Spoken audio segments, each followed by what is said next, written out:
Assalamualaikum warahmatullahi wabarakatuh. Selamat pagi Pak Riko, selamat pagi teman-teman. Kali ini kelompok kami akan membahas chapter 26 tentang More on Model Numerical Procedure. Pertama-tama, perkenalkan, nama saya Nurani Bunokvilita, 2017-8047. Dan ada 3 teman saya, Francisca Ekalisti, Febriani Dwi, dan Safira Nabilah. Untuk bahasan pertama yaitu alternatif to Black-Scholes-Merton, di mana alternatif yang pertama adalah the constant elasticity of variance model atau CEF. CEF ini merupakan model difusi di mana proses netral risiko untuk harga saham adalah DS sama dengan R min Q dikali S DT ditambah standar deviasi S alpha DZ, di mana DS merupakan difusi model untuk harga saham S, R merupakan risk-free rate, Q merupakan dividend yield, DZ merupakan winner process, dan tau merupakan volatility, sedangkan alpha merupakan positive constant. Model CEV sangat berguna untuk menilai opsi ekuitas eksotis. Parameter model dapat dipilih agar sesuai dengan harga opsi vanilla biasa, sehingga memaksimalkan dan meminimalkan jumlah perbedaan kuadrat antar harga model dan harga pasar. Pada Europe call dan put option, rumus CFV sama dengan untuk call SO E pangkat min Q T dikali 1 min X kuadrat kali A, B tambah 2C dikali minus K, E, min RT, X kuadrat, C, BA. Sedangkan untuk put, KE, min RT dikali 1 minus X kuadrat, C, BA minus SOE, min QT, X kuadrat, AB plus 2C. Ketika alpha kurang dari 0, maka untuk opsi call sama dengan SOE min QT dikali 1 minus X kuadrat C min B A dikurang KE min RT X kuadrat A 2 min B C.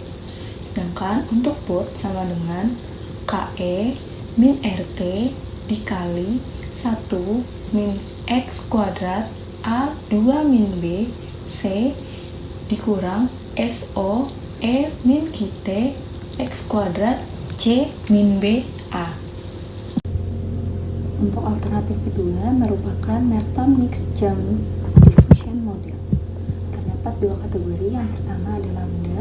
Lambda merupakan average number of jump per year, dan K merupakan average jump size measured as a percentage of the asset price, di mana rumusnya adalah DS per S sama dengan R min Q min lambda kali K dikali DT ditambah tau DZ ditambah DP, di mana R merupakan risk-free rate, Q merupakan dividend yield, lambda merupakan average number of jump per year, dan K merupakan average jump size measured as a percentage of the asset price. Selanjutnya, persentase ukuran lompatan diasumsikan diambil dari distribusi probabilitas dalam model, sehingga menggunakan rumus E pangkat min lambda dikali T dikali lambda T pangkat M dibagi M faktorial. Selanjutnya, ada contoh soal mengenai probability for number of jump in 2 years. Diketahui, average jump per year sama dengan 0,5. Probability of M jumps is 2 tahun, dan 6 of jump 1, 2, 3, 4, 5, 6, 7, 8. Sehingga probability of exactly M jumps didapat dari dikali 2 dikali 0,5 kali 2 pangkat M dibagi faktorial M. Dalam hal ini, yang berubah hanyalah M dan M faktorial, di mana M dan M faktorial mengikuti number of jump. Apabila number of jump 1, maka rumusnya adalah E pangkat min 0,5 dikali 2 dikali 0,5 dikali 2 dikali 1 dibagi 1 faktorial. Begitu juga untuk number of jump yang lain. Alternatif to Black-Scholes model selanjutnya adalah the variance gamma model. Contoh model lompat murni yang terbukti cukup populer adalah model variance gamma. Tentukan variabel G sebagai perubahan dari waktu T dalam variabel yang mengikuti proses gamma dengan tingkat rata-rata 1 dan tingkat variance V. Proses gamma adalah proses lompatan murni di mana lompatan kecil terjadi sesekali, di mana probability untuk G adalah G pangkat T dibagi V min 1 E pangkat min G dibagi V dibagi V pangkat T dibagi V dikali T dibagi V. The variance gamma model memiliki 3 parameter, yaitu V sebagai variance rate of gamma, selanjutnya ada volatility, dan yang terakhir parameter yang menentukan kemiringan atau theta, di mana rumus ini adalah ln SO ditambah R min Q dikali T ditambah volatility ditambah theta G, di mana volatility rumusnya adalah T dibagi V ln 1 min theta V dikurang tau kuadrat V dibagi 2. Selanjutnya adalah bahasan mengenai stochastic volatility model. Model Black-Scholes-Merton mengasumsikan bahwa volatilitas adalah konstan. Model variance gamma mencerminkan ini dengan parameter G-nya. Nilai G yang rendah sesuai dengan tingkat kedatangan yang rendah untuk informasi dan volatility yang rendah. Nilai G yang tinggi berhubungan dengan tingkat kedatangan tinggi untuk informasi dan volatilitas yang tinggi.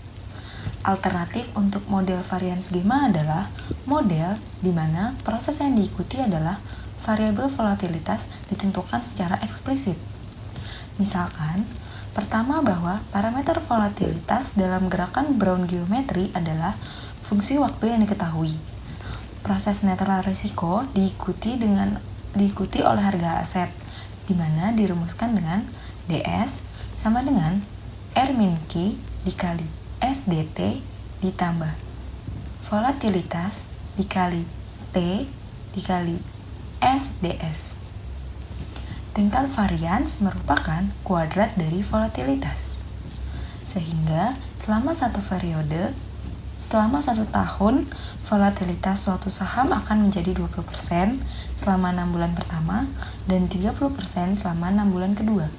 Maka tingkat varians adalah 0,5 dikali 0,20 kuadrat ditambah 0,5 dikali 0,30 kuadrat sama dengan 0,0625.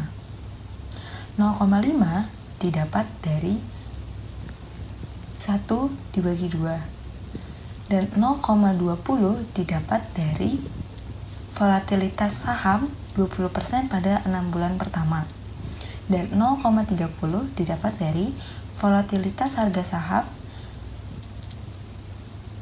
pada 6 bulan berikutnya. Sehingga volatilitasnya menjadi akar dari 0,065 sama dengan 0,255 atau 25,5%. Selanjutnya akan dibahas oleh saya, Safira Nabila, 2017-80247. Selanjutnya ada EVF model. lembaga keuangan terkadang ingin melangkah lebih jauh dan menggunakan model yang memberikan kecocokan tepat dengan harga opsi.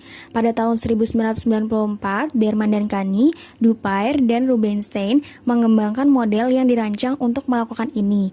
Ini telah dikenal sebagai model fungsi volatilitas tersirat atau EVF, atau lebih dikenal juga dengan model pohon tersirat. Model ini memberikan kesesuaian yang tepat dengan harga opsi Eropa yang diamati pada hari tertentu, terlepas dari bentuk permukaan volatilitas. Selanjutnya, proses netral risiko untuk harga aset dalam model memiliki bentuk DL sama dengan RT min QT, SDT, ditambah Rho ST, SDZ. RT itu adalah tingkat bunga ke depan untuk kontrak yang jatuh tempo pada waktu T. Sedangkan QT itu hasil dividen sebagai fungsi waktu, dan TO ST itu adalah fungsi dari S dan T, dan dipilih sehingga model harga semua opsi Eropa secara konsisten dengan pasar. Selanjutnya, ini tuh ditunjukkan oleh Dupair dan oleh Anderson dan Brotherton Radcliffe bahwa ST itu dapat dihitung secara analitis seperti yang ada di PPT, di mana CMKT adalah harga pasar dari call option Eropa dengan strike price K dan jatuh tempo T. Jika sejumlah besar call option Eropa sudah tersedia di pasar, persamaan ini dapat digunakan untuk memperkirakan fungsi TO ST. Selanjutnya, di dalam model EVF itu dalam kehidupan nyatanya dikalibrasi ulang setiap hari dengan harga plain vanilla option. Ini adalah alat untuk menentukan harga exotic option secara konsisten dengan plain vanilla option. Plain vanilla option menentukan distribusi probabilitas resiko netral dari harga aset di semua masa mendatang. Oleh karena itu, EVF model mendapatkan distribusi probabilitas resiko netral dari harga aset di masa depan. Ini berarti bahwa opsi memberikan pembayaran hanya pada satu waktu diberi harga dengan benar oleh model EVF. Namun demikian, model tidak harus mendapatkan distribusi bersama dari harga aset pada 2 atau lebih waktu yang benar. Ini berarti bahwa opsi eksotis seperti opsi gabungan dan opsi penghalang mungkin diberi harga yang salah. Selanjutnya ada convertible bond. Convertible bond itu adalah obligasi yang diterbitkan oleh perusahaan di mana pemegang memiliki opsi untuk menukar obligasi dengan saham perusahaan pada waktu-waktu tertentu di masa depan. Konversi rasio adalah jumlah saham yang diperlukan untuk suatu obligasi. Ini bisa merupakan fungsi dari waktu. Obligasi ini hampir selalu dapat dihubungi, misalnya penerbit berhak untuk membeli kembali pada waktu-waktu tertentu dengan harga yang telah ditentukan. Pemegang selalu memiliki hak untuk mengkonversi ikatan begitu telah dipanggil. Karenanya, virtual call biasanya merupakan cara untuk memaksa konversi lebih awal daripada yang seharusnya dipilih oleh pemegang. Terkadang pemegang call option tergantung pada harga saham perusahaan yang berada di atas level tertentu. Resiko kredit memainkan peran penting dalam penilaian konvertibel. Jika resiko kredit diabaikan, harga yang buruk akan diperoleh karena kupon dan pembayaran pokok obligasi dinilai terlalu tinggi. Ingersoll menyediakan cara untuk menilai konvertibel menggunakan model BISAP dengan model Merton 1974 yang dibahas dalam bagian 23.6. Dia mengasumsikan geometris gerakan Brown untuk total aset penerbit dan memodelkan ekuitas perusahaan, utang konvertibelnya, dan utang lainnya sebagai klaim yang bergantung pada nilai aset. Resiko kredit diperhitungkan karena pemegang utang dibayar penuh hanya jika nilai aset melebihi jumlah yang terhutang kepada mereka.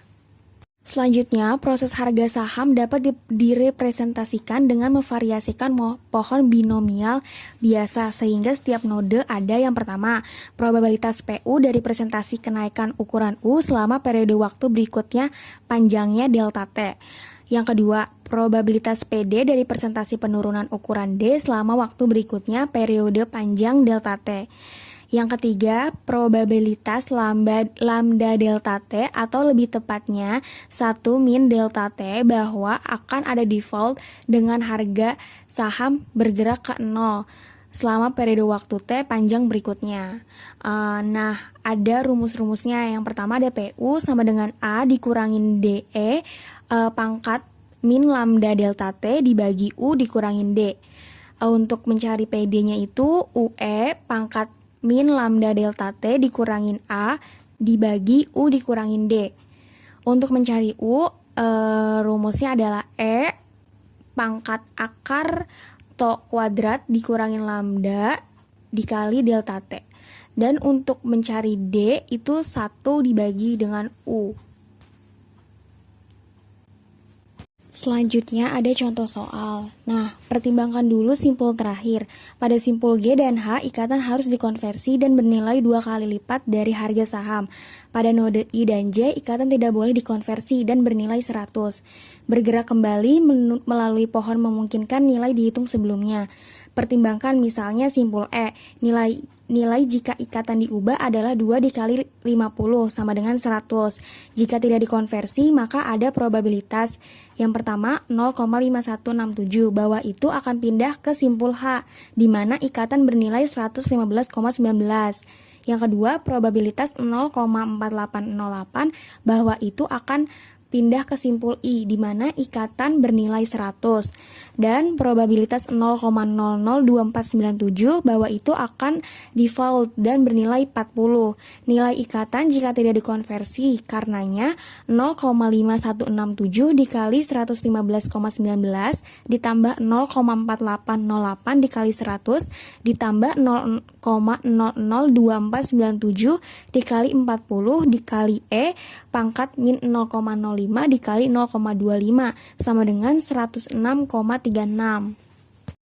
0,5167 dikali 115,19 ditambah 0,4808 dikali 100 ditambah 0,002497 dikali 40 dikali E pangkat min 0,05 dikali 0,25 menghasilkan 106,36. Ini lebih dari nilai 100 yang seharusnya jika dikonversi. Kami menyimpulkan itu tidak layak mengkonversi ikatan pada simpul E. Akhirnya, kami mencatat bahwa ikatan penerbit tidak akan memanggil ikatan pada simpul E, karena ini akan menawarkan 113 untuk A obligasi senilai 106,36. Sebagai contoh lain, pertimbangkan simpul B. Nilai ikatan jika dikonversi adalah 2 dikali 57,596 sama dengan 115,19. Jika tidak dikonversi, perhitungan yang sama dengan yang baru saja diberikan untuk node E, memberikan nilainya sebagai 118,31. Pemegang obligasi konversi karenanya pilih untuk tidak mengonversi. Namun pada tahap ini penerbit obligasi akan memanggil obligasi 113 dan pemegang obligasi kemudian akan memutuskan bahwa konversi lebih baik daripada menjadi dipanggil. Nilai ikatan pada simpul B adalah 115,19. Argumen serupa adalah digunakan untuk sampai pada nilai pada simpul D. Tanpa konversi nilainya 132,79. Namun ikatan disebut memaksa konversi dan mengurangi nilai pada simpul ke 132,69. Nilai konversi adalah nilainya di simpul awal A atau 106,93. Selanjutnya, ini adalah pohon tersiratnya untuk menjawab contoh soal yang tadi.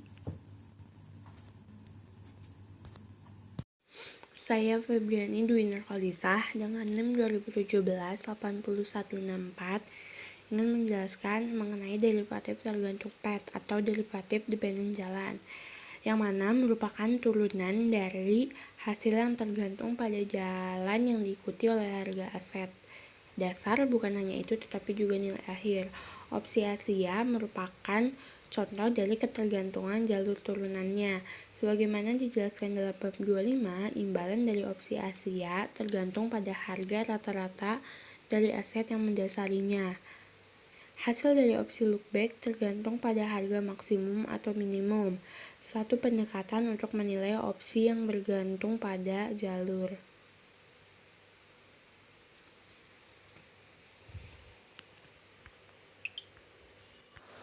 Selanjutnya, masih pada derivatif tergantung path, ini melihat analitik ketika tidak tersedia.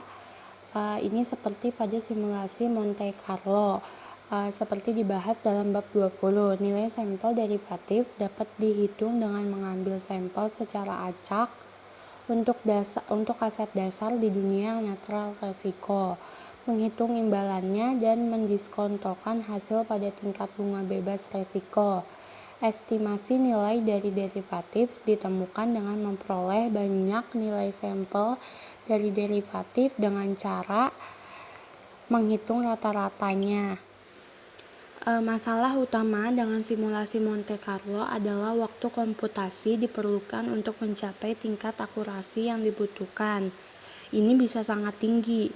Derivatif dependen jalur gaya Amerika, misalnya turunan dependen jalur di mana satu pihak memiliki peluang latihan atau keputusan lain untuk diambil, tidak dapat dengan mudah ditangani. Di bagian ini menunjukkan bagaimana metode pohon binomial yang disajikan dalam bab 20 dapat diperluas untuk mengatasi beberapa derivatif yang bergantung pada jalur. Selanjutnya di sini ada contoh S0-nya 50, volatilitas 40%, R-nya 10%, dan delta T-nya 1 mol. Nah, untuk mengisi tanda panah ke atas dan ke bawah itu menggunakan rumus, dimana rumusnya karena tanda panah ke atas itu kan up ya, berarti rumusnya itu U sama dengan E pangkat volatilitas dikali akar T, didapati hasil 1,1224. Sementara kalau yang ke bawah down didapati rumus D sama dengan E pangkat min volatilitas dikali akar T, didapat hasil 0,8909. Nah, untuk mengisi ke atas dan ke bawahnya itu tinggal dimasukin dengan dikali sama 50. Untuk mengisi yang tanda panah ke atas, kita tinggal mengalihkan 50 dikali 1,1224. Karena 1,124 ini merupakan up-nya, didapati hasil 5,12. Sementara untuk mengisi down-nya yang bawah itu tinggal dikali 50 dikali 0,8909 didapati hasil 44,55. Nah, selanjutnya ada opsi penghalang. Opsi penghalang adalah jenis derivatif di mana imbalannya bergantung pada apakah aset dasar telah mencapai atau melampaui harga yang telah ditentukan. Opsi penghalang dapat berupa sistem gugur, yang berarti tidak berlaku lagi jika yang mendasarinya melebihi harga tertentu, membatasi keuntungan pemegang dan membatasi kerugian bagi penulis.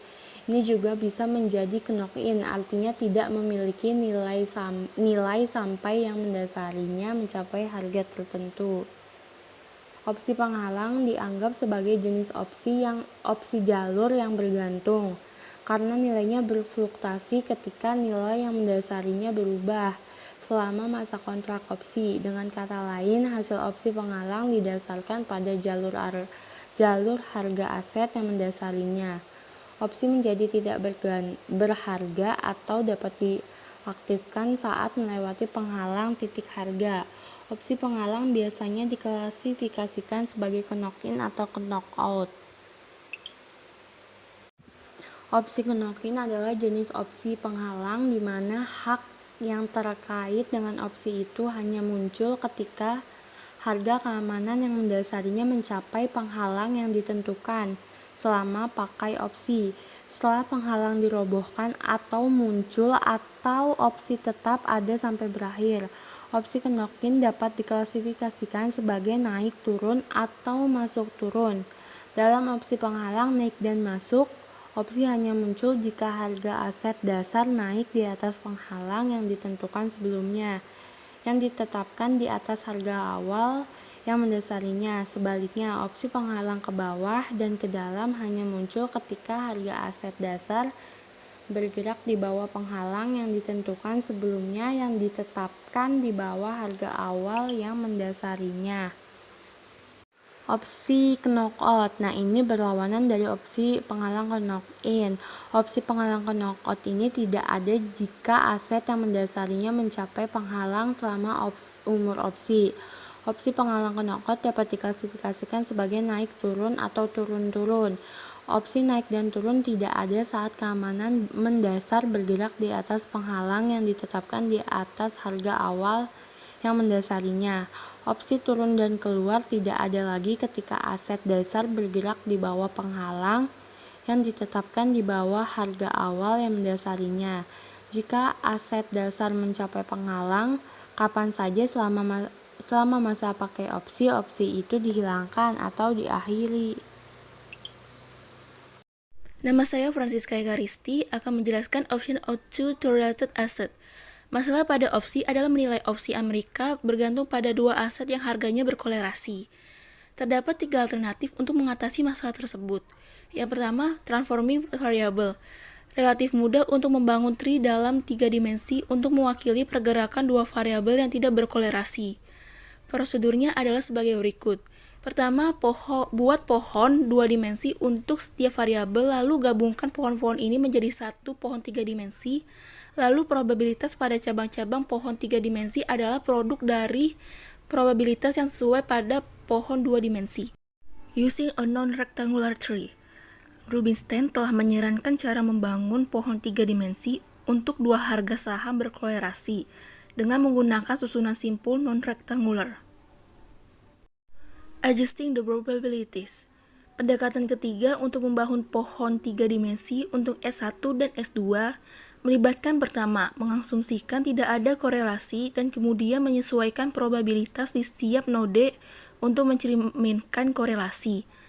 Metode konstruksi pohon binomial alternatif untuk masing-masing S1 dan S2 di bagian 2.14 digunakan. Metode ini memiliki sifat bahwa semua probabilitas adalah 0,5. Ketika dua pohon binomial digabungkan dengan asumsi bahwa tidak ada korelasi, probabilitasnya seperti yang ditunjukkan pada gambar 27.2. Dan ketika probabilitas disesuaikan untuk mencerminkan korelasi, mereka menjadi pada gambar 27.3. Monte Carlo Simulation and America Option. Simulasi Monte Carlo sangat cocok untuk menilai opsi, dan opsi yang bergantung pada lintasan di mana terdapat banyak variabel stokastik. Bagian 27.5 menjelaskan cara di mana pendekatan pohon binomial dapat dimodifikasi untuk menilai opsi yang bergantung pada jalur dalam beberapa situasi. Sejumlah peneliti telah mengadopsi pendekatan yang berbeda dengan mencari cara di mana simulasi Monte Carlo dapat digunakan untuk menghargai opsi gaya Amerika. The least square approach. Untuk opsi gaya Amerika, perlu untuk memilih antara exercise dan melanjutkan pada setiap titik latihan awal. Nilai exercise biasanya mudah ditentukan. Sejumlah peneliti termasuk Longstaff and Schwartz menyediakan cara untuk menilai kelanjutan ketika simulasi Monte Carlo digunakan. Pendekatan mereka melibatkan penggunaan analisis kuadrat terkecil untuk menentukan hubungan paling cocok antara kelanjutan dan nilai-nilai dari variabel yang relevan pada setiap keputusan latihan awal harus dibuat.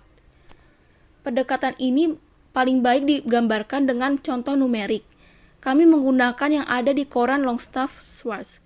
Misalnya, opsi put Amerika selama 3 tahun pada saham yang tidak membayar dividen yang dilakukan pada akhir tahun pertama, akhir tahun kedua, dan akhir tahun ketiga. Free rate-nya adalah 6% per tahun. Terus menerus ditambah. Harga saham ini adalah 1 dan harga strike-nya adalah 1,1. Asumsikan bahwa 8 jalur yang ditunjukkan pada tabel 27.4 disampel untuk harga saham. Contoh ini hanya untuk ilustrasi dan praktiknya lebih banyak jalur yang akan diambil sampelnya. Jika opsi hanya dilakukan pada titik 3 tahun, ia menyediakan arus kas yang sama dengan nilai intrinsiknya pada titik tertentu. Ini ditunjukkan pada kolom terakhir dari tabel 27.5. The exercise boundary parameterization approach. Anderson telah mengusulkan pendekatan alternatif di mana batas latihan awal adalah parameter dan nilai-nilai opsi dari parameter ditentukan secara iteratif dengan memulai pada akhir umur opsi dan bekerja mundur. Setelah batas latihan awal telah diperoleh, jalur untuk variabel dibuang dan simulasi Monte Carlo baru menggunakan batas latihan awal dilakukan untuk menilai opsi. Contoh opsi put Amerika kami sederhanakan karena kami tahu bahwa batas latihan awal pada suatu waktu dapat didefinisikan sepenuhnya dalam harga nilai saham. Upper bounds. Dua pendekatan yang kami uraikan cenderung untuk meremehkan pilihan gaya Amerika karena mereka menganggap batas latihan awal suboptimal. Ini telah menyebabkan Anderson dan Bordi mengusulkan prosedur yang memberikan batas atas harga. Prosedur ini dapat digunakan bersama dengan algoritma apapun yang menghasilkan batas bawah dan menunjukkan dengan tepat nilai yang sebenarnya dari opsi gaya Amerika, lebih tepatnya daripada algoritma yang dilakukan dengan sendirinya.